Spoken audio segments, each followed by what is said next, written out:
Unfortunately, No Man's Sky doesn't possess any actual narrative, but more of a simple objective. You find yourself waking up on some unknown planet and your spaceship has crashed. Once you have finished repairing it, it is your goal to travel throughout the galaxies in an attempt to reach the center of the universe. For a reason it is never really given at first. Now, me being a story-driven gamer, I can openly admit that No Man's Sky's lack of any real narrative did make it very difficult for me to get invested in the game. However, I can understand the developers wanting the player to shape their own unique stories over the course of their own journey to the center of the universe. The problem, for me at least, is that there's just not enough to do throughout one's travels to make the whole write your own story concept really credible. And if you do manage to actually achieve the primary goal of the game, then the payoff is really not worth the time and effort that you put into your actual playthrough.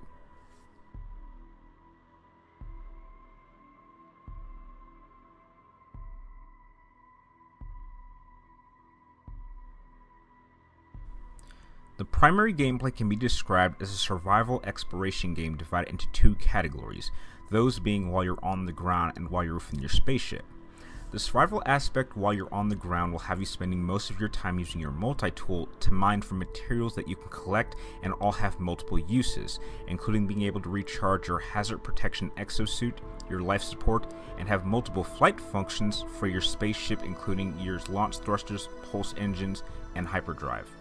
You can also buy and sell your materials that you collect at the Galactic Trading Terminal in order to gain more unit credits or purchase rare objects that you cannot collect through traditional means. The exploration aspect while you're on the ground will have you seeking out and scanning both landscapes and alien life forms so that you can collect data, and once you share that on the Universal Database, you'll be rewarded with even more unit credits. Over the course of your travel, you will also encounter several unique alien factions that will try to communicate with you, but at first it will be very difficult for you to understand their language. But by exploring the monoliths of each individual unique alien species, you will gain knowledge on how to understand their language, thereby making your alliance with each alien faction much stronger. Thereby, they will provide you with even more materials and unique upgrades to all your equipment to aid you on your journey. However, an issue that I had with this function is that no matter where you go, all the alien species for the most part seem to pretty much act completely identical to each other despite their distance, and it can feel somewhat boring and repetitive with time. Once you have collected as much data and resources on one particular planet as you want, you can then jump into your spaceship and travel to another planet and do the entire exploration cycle all over again. If you happen to have enough fuel in your hyperdrive, however, you can then use the universal map to travel to another galaxy, and the more fuel you have with your hyperdrive, the further away you can travel. The combat aspect of No Man's Sky is unfortunately very lacking, both on the ground and while you're in space. While you're on the ground, your primary enemies are a variation of different machines called Sentinels that can call for bigger and stronger reinforcements if you do not destroy them quickly.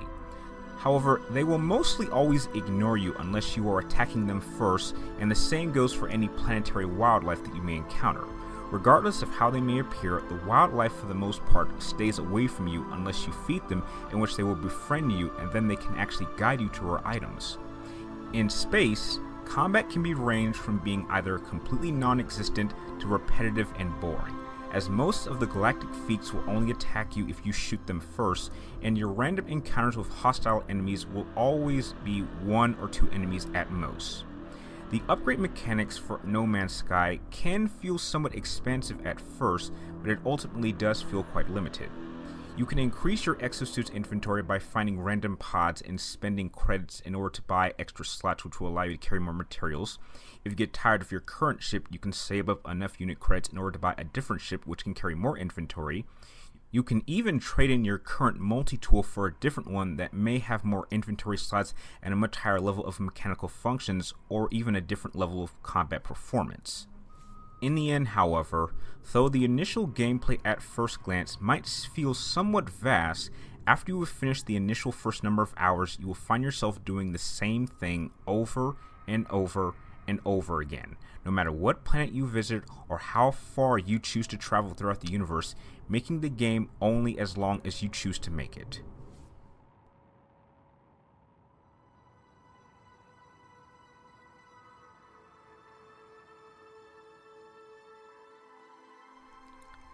Now, right from the get-go, a major positive of No Man's Sky are the game's visuals. The designers did a solid job at coming up with a technique to create lots of planets that all look slightly different than each other, but can feel somewhat similar. The look and sights of traveling to multiple galaxies never seemed to get old, as I knew that no matter where I went throughout the universe, I would always see something different and beautiful. The music and sound design does a phenomenal job at setting up the mood to whatever activity you're taking part in, whether it is exploring the vast landscapes of the planets you will visit, to battling hostile enemies in the vacuum of space, or even traveling at hyperspeed to your next unexplored solar system. On a technical level, though the game did run rather smoothly for a majority of my 50+ hour playthrough, I did notice a series of frame rate drops that seemed to only happen when the game had a hard time keeping up with my flight speed while I was scanning the landscape of the worlds I was visiting. And with planets that are supposed to have some level of gravity, there seems to be some serious issues with the laws of physics. And I have heard from several outputs that their games have had a tendency to crash from time to time. However, this seems to be something that never happened during my particular playthrough. In an overall design sense, No Man's Sky was able to capture the experience and wonder of what intergalactic space travel might be, but it is heavily flawed and lacks depth, making the overall game feel somewhat hollow and just as empty as the planets and galaxies in No Man's Skies are themselves.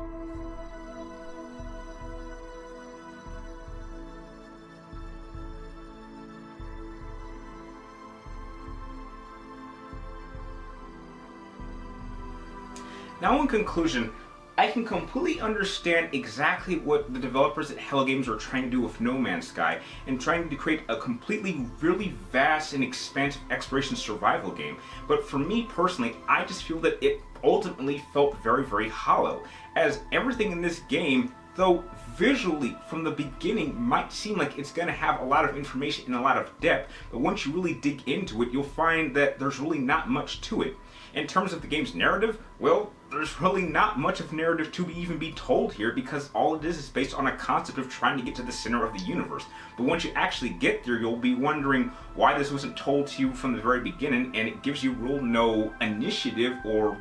really reason to be doing anything at all. There's no urgent care, there's no real reason to be doing any of this until the game tells you that the game is over. In terms of its gameplay, sure, there might be slight variations of different functions, but it ultimately comes back to needing to mine and gather resources in order to keep the game going or allow you to progress in the game. The combat is completely lacking at times to downright boring, as while I was traveling amongst planets, I only ever had to use my gun maybe a maximum of 6 times, and that was only to blast doors. I never really had to engage any of the sentinels because I never really went out of my way to cause trouble. And throughout my space travels, I think I shot down maybe a maximum of 10 random enemies over the course of all my travelings through all these different galaxies, and it was always against just one enemy, which made the combat in space very, very boring. And the gathering of minerals just overall becomes very repetitive because you can gather these minerals on any planet you choose to visit. Now, I can understand the upgrade system might seem interesting, but that too feels very hollow because